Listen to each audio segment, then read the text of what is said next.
reliable and sustainable modern energy, moving towards solar, wind, and renewables. Let's review about SDG 7.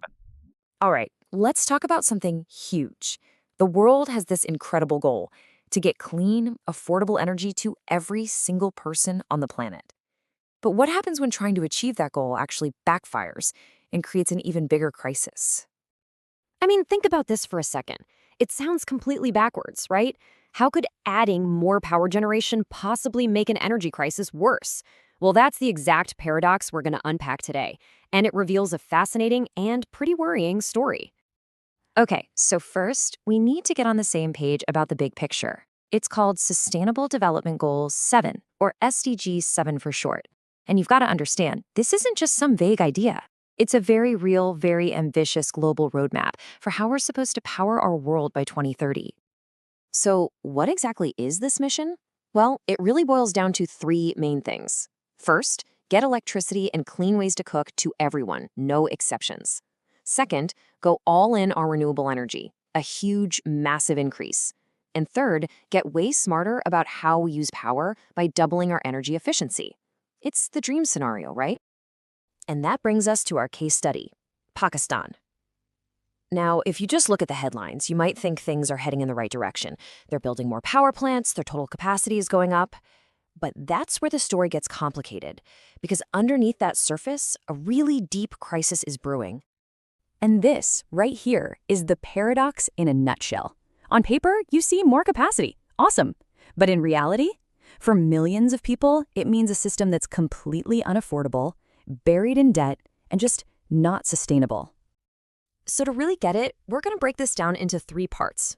Think of it as a three-headed monster where each part of the crisis, access, sustainability, and affordability, is feeding the other two. First up, let's talk about access. Now, here's where the official numbers can really fool you. The data says something like 84% of homes have electricity. But what does access even mean if the power's always out? We're talking about constant blackouts for millions. And get this, a staggering 40 million people aren't even on the grid to begin with, mostly out in rural areas. Then there's the sustainability problem. Just look at their energy mix. A massive chunk of it comes from imported fossil fuels. That's not just bad for the planet, it's incredibly expensive and makes the whole country vulnerable to global price shocks. And while they've got some good hydropower, all that amazing potential from wind and solar, it's barely even being touched. And of course, all of that leads directly to the third crisis, affordability. When you're dependent on pricey foreign fuel and your system is inefficient, guess what happens? Prices shoot through the roof. This is crushing regular families who can't pay their bills, and it's crippling industries that suddenly can't compete because their energy costs are just too high. So you've got this broken system. It's unreliable, it's unsustainable, and it's way too expensive. But why? What's the real engine driving this whole mess? Well, we're about to look into the financial black hole at the very center of it all. It's a little something called circular debt. So what on earth is circular debt? You can think of it like a catastrophic logjam of debt. It's a chain reaction of unpaid bills that just goes around and around, growing bigger and completely paralyzing the entire energy system. And just to give you an idea of the scale we're talking about, look at this number, 2.3 trillion Pakistani rupees. That's more than 7.8 billion US dollars. It's a debt so massive that it's literally choking the life out of the whole sector. Here's how that vicious cycle works. It all starts when the government can't pay the power companies on time. So the power companies can't pay their fuel suppliers. At the same time, the local distribution companies can't collect enough money from customers because the bills are too high. All this means there's no cash in the system, which leads to blackouts and even higher prices to cover the losses. And the whole destructive cycle just starts over again.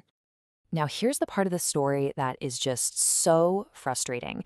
It's not like Pakistan doesn't know what to do. They actually have some fantastic, really ambitious clean energy policies written down, ready to go.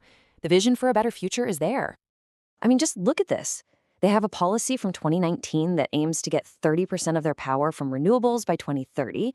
They have another one from 2021 designed specifically to get universal access and, you guessed it, tackle circular debt. The blueprints are there. The intentions are solid. But here it is. This is the punchline.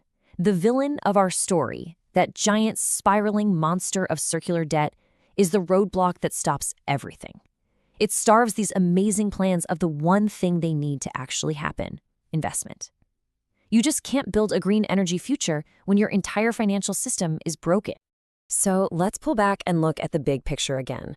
Because this story out of Pakistan, it's more than just one country's problem. It's a huge lesson, a major warning sign for the entire world as we all try to hit these sustainable development goals. So what are the big takeaways here? Well, for one, just setting a goal isn't enough. You can have the best intentions in the world, but a broken financial system will kill them every time. It also shows us we have to be skeptical of those top-line numbers because they often hide what's really happening on the ground. And maybe the most important lesson of all, you have to fix the deep, systemic rot before you can build anything new on top of it. And that really leaves us with a pretty heavy question. A global goal is only ever as strong as the local systems it's built on. We've seen what happens when that system is cracked. So you have to wonder, how many other important global goals for health, for poverty, for education are trapped in this exact same kind of paradox? Thanks for your time to learn, earn, and lead. This is Mohammad Zishan Awan, Advocate High Court.